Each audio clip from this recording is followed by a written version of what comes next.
like to begin by reading from Acts chapter 13, verses 2 and 3, where it says this: As they were worshiping the Lord and fasting, the Holy Spirit said, Set apart for me Barnabas and Saul for the work to which I have called them. Then after they had fasted, prayed, and laid hands on them, they sent them off. And so I want to ask you this morning, have you considered the work which God has called you to do? One of the basic assumptions we're working under this morning is that if you are alive and breathing, if you know the Lord, then He has called you to do something.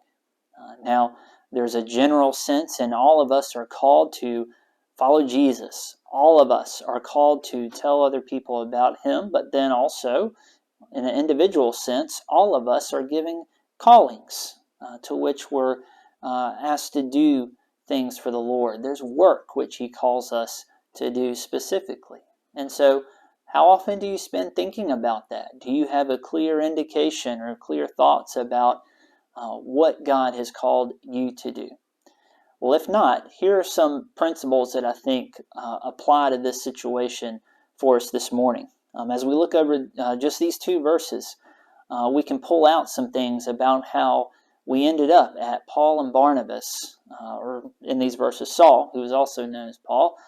We can pull out how they wound up with their calling and the work that they were called to do. First, these verses say that their calling happened as they were worshiping the Lord and fasting. And so it's important to remember that putting yourself in the best possible place to hear from God is of the utmost importance. Worship can be a vehicle for God communicating to you. And so worshiping together with other Christians, it's not just for our own amusement and amazement, it's also so that we can hear from the Lord, so that He can communicate to us what He wants us to do. And then also these verses say that the Holy Spirit spoke to this group of people as they worshiped. And so the truth is that God speaks. He speaks to us. He tells us His will for us. He communicates His calling for us.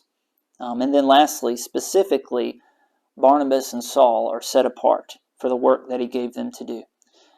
There is work which God has given you to do. There's a general sense that you're called to serve Him and follow Him, but there's also specific things that He calls you to do. And so again, worship. Put yourself in the best possible place to hear from God. Trust and believe that God really does speak, that He really does communicate to you through His Word. He communicates to you through prayer. Believe that and trust that. And then lastly, eagerly anticipate God's calling for your life. There's nothing more exciting, there's nothing more fulfilling or joy-filled than following God's calling for your life. Can it be hard at times? Yes.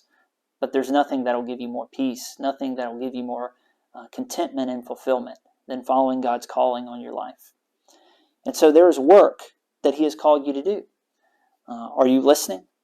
And are you responding to His call? Have a blessed day.